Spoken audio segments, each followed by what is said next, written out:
Hello parents, আমি special educator therapist mister Ghosh. আজকের video সেই সমস্ত অভিভাবকদের নিয়ে যাদের জীবনে নিউবর্ন বেবি এসেছে।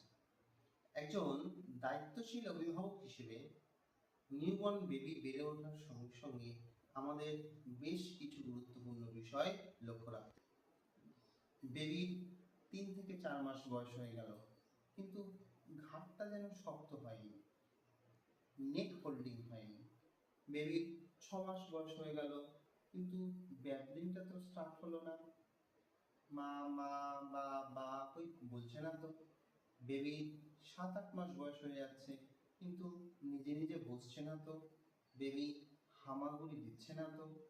ঠিক প্রত্যেকটা ডেভেলপমেন্টাল স্টেজ যেন ডিলে অনুভব করছি, যেটা যে সময় অন্যান্য পারিবারিক বাচ্চাদের হয়েছে, আমার বাচ্চার যেন একটু দেরিতে দেরিতে হচ্ছে। তাহলেই একটু ভাবতে হবে। বেবির 9 মাস বয়স হয়ে গেল, বেবি বাড়ির বাবা যখন অফিস যাচ্ছে তখন টাটা বলছে না। বেবি কাঁদলে, মা দৌড়ে গেলে মায়ের চোখের দিকে তাকাচ্ছে না। বেবি নিজের মতো করে থাকতে পছন্দ করছে, কারোর সঙ্গে আই কন্ট্যাক্ট করছে না।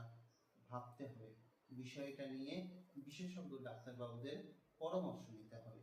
বেবির 1.5 বছর বয়স হয়ে গেল, তখন যদি বেবি নিজে নিজে কথা না বলে, দাও, বাবা, মা, খাবো, এই সিঙ্গেল ওয়ার্ড শব্দগুলো যদি না বলে, তাহলে কিন্তু আমাদের চিন্তার বিষয়। না, আমি বলছি না সমস্ত ডিলেগুলোই অটিজমের লক্ষণ, কিন্তু ডিলে অনেক সময় অটিজমের ইঙ্গিত দেয়। যদি বেবি 1.5 বছর 2 বছর বয়সে টো ওয়াক লক্ষ্য করি, তাহলে বুঝতে হবে সমস্যা কোথাও একটা।